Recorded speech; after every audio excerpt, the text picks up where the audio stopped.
बिस्मिल्लाहिर्रहमानिर्रहीम। अस्सलाम वालेकुम फ्रेंड्स, कैसे हैं आप सभी लोग। Welcome back to another video.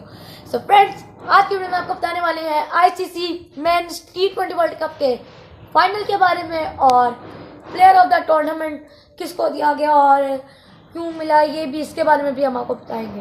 पहले आज की वीडियो शुरू होने से पहले आप हमारे चैनल को लाइक और सब्सक्राइब जरूर कीजिए, पहले दबाना मत भूलिएगा। तो चलिए वीडियो की तरफ बढ़ते हैं।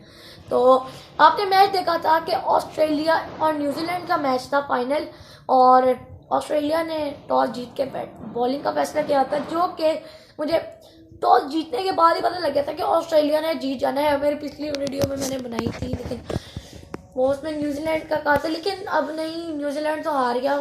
लेकिन ऑस्ट्रेलिया ने टॉस जीत लिया और बैटिंग का फैसला किया, और न्यूजीलैंड ने पहले बैटिंग करते हुए बनाया 172, जिसमें उनके कप्तान केन विलियमसन ने बहुत अच्छी उम्दा इनिंग्स खेली और सिर्फ 172 रन तक ही कर सके, उससे ज़्यादा नहीं कर सके। और आते हैं ऑस्ट्रेलिया की तरफ। ऑस्ट्रेलिया ने इनिंग्स का स्टार्ट अच्छा किया। इनिंग्स का स्टार्ट हो गया। उसके बाद डेविड वार्नर मारना शुरू हो गए, उनके साथ और भी कुछ बंदे थे, वो उन्होंने भी मारा।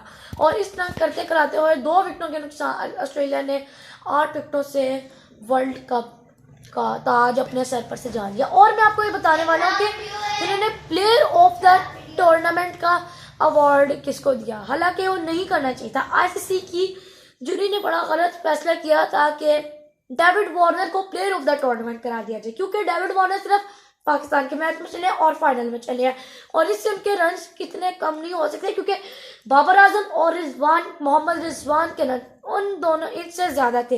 ये नाइंसाफी की गई है, क्योंकि बाबर आजम इतना अच्छा खेले, मोहम्मद रिजवान इतना अच्छा खेले, उन्होंने बाबर आजम को देना चाहिए था।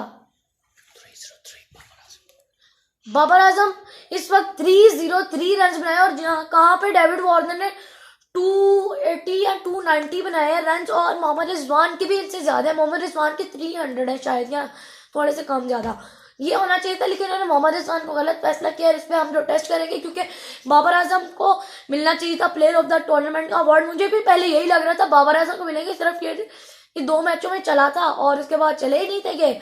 तो फ्रेंड्स, आज के वीडियो से इतना ही। अगर आपको अच्छी लगे तो हमारे चैनल को लाइक और सब्सक्राइब जरूर कीजिए, बेल आइकन दबाना मत भूलिएगा। तब तक के लिए अल्लाह हाफिज, और हमारी वर्ल्ड कप की वीडियो का सेशन खत्म हुआ। अल्लाह हाफिज, अल्लाह हाफिज। पाकिस्तान जिंदाबाद। एक में शेर याद आ गया, अगर पाकिस्तान हारे हैं जीते, हमारा तो वर्ल्ड कप तब भी खत्म हो गया था जब पाकिस्तान ने इंडिया को मैच हराया था। तो अल्लाह हाफिज।